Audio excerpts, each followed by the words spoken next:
नमस्कार, मैं अंजना और आप देख रहे हैं मधुप न्यूज 24। आइए बढ़ते हैं आज की बड़ी खबर की ओर। सुशासन बाबू की अग्नि परीक्षा बिहार विधानसभा चुनाव 2025। बिहार की राजनीति में सुशासन बाबू के नाम से प्रसिद्ध नीतीश कुमार एक बार फिर सुर्खियों में हैं। बिहार विधानसभा चुनाव 2025 का शंखनाद हो चुका है और अब ये देखना दिलचस्प होगा कि क्या नीतीश कुमार एक बार फिर सत्ता में वापसी करेंगे या कोई नया चेहरा बिहार की बागडोर संभालेगा। नीतीश कुमार राजनीति के सुशासन पुरुष। 1 मार्च 1951 को पटना के बख्तियारपुर में जन्मे नीतीश कुमार भारतीय राजनीति के उन नेताओं में गिने जाते हैं जिन्होंने न सिर्फ बिहार की राजनीति की दशा और दिशा बदली बल्कि अपने कुशल प्रशासनिक कौशल से विकास की नई कहानी भी लिखी। उनके पिता राम लखन सिंह स्वतंत्रता सेनानी और गांधीवादी नेता थे, जिससे उन्हें समाजवाद की गहरी प्रेरणा मिली। Bihar college of engineering Patna से पढ़ाई करने के बाद नीतीश कुमार का झुकाव राजनीति की ओर हुआ।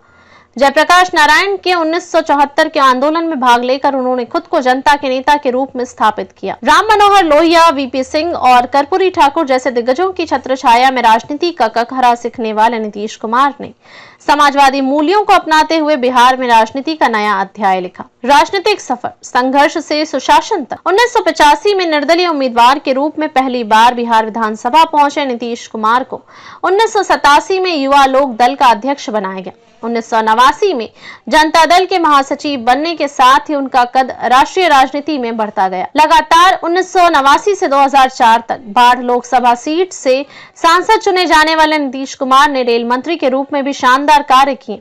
उनके कार्यकाल में भारतीय रेलवे ने कई ऐतिहासिक सुधार देखे, जिससे वे जनता के चहेते बन गए। बिहार की राजनीति में नीतीश कुमार ने 2000 में पहली बार मुख्यमंत्री पद की शपथ ली, लेकिन संख्या बल के अभाव में सरकार ज्यादा दिन नहीं चल पाई। 2005 में उन्होंने धमाकेदार वापसी की और बिहार में विकास की नई इबादत लिखनी शुरू की। शिक्षा, सड़क, बिजली, महिलाओं को सशक्त बनाने और शराबबंदी जैसे कई ऐतिहासिक फैसले लेकर उन्होंने बिहार को सुशासन की राह पर आगे बढ़ाया। यही कारण है कि जनता उन्हें सुशासन बाबू के नाम से जानती है। बिहार चुनाव 2025, क्या जनता फिर देगी जनादेश? बिहार विधानसभा चुनाव 2025 में नीतीश कुमार के सामने कई बड़ी चुनौतियां हैं। उनकी सरकार के खिलाफ सत्ता विरोधी लहर, युवाओं में बेरोजगारी को लेकर नाराजगी और गठबंधन की सियासी उठापटक इस चुनाव को और भी रोचक बना रही है। इस बार मुकाबला त्रिकोणीय हो सकता है, जहां एक ओर एनडीए गठबंधन है तो दूसरी ओर महागठबंधन अपनी दावेदारी पेश कर रहा है। वहीं नई राजनीतिक ताकतें भी उभर कर सामने आ रही हैं, जो चुनावी समीकरणों को प्रभावित कर सकती हैं। नीतीश कुमार अपने शासनकाल में शिक्षा, स्वास्थ्य, सड़क और कानून व्यवस्था में सुधार लाने का दावा करते रहे हैं, लेकिन सवाल ये है कि क्या उनकी नीतियां इस बार भी जनता को प्रभावित कर पाएंगी? क्या बिहार की जनता एक बार फिर सुशासन बाबू को जनादेश देगी या इस बार कोई और बिहार की सत्ता संभालेगा?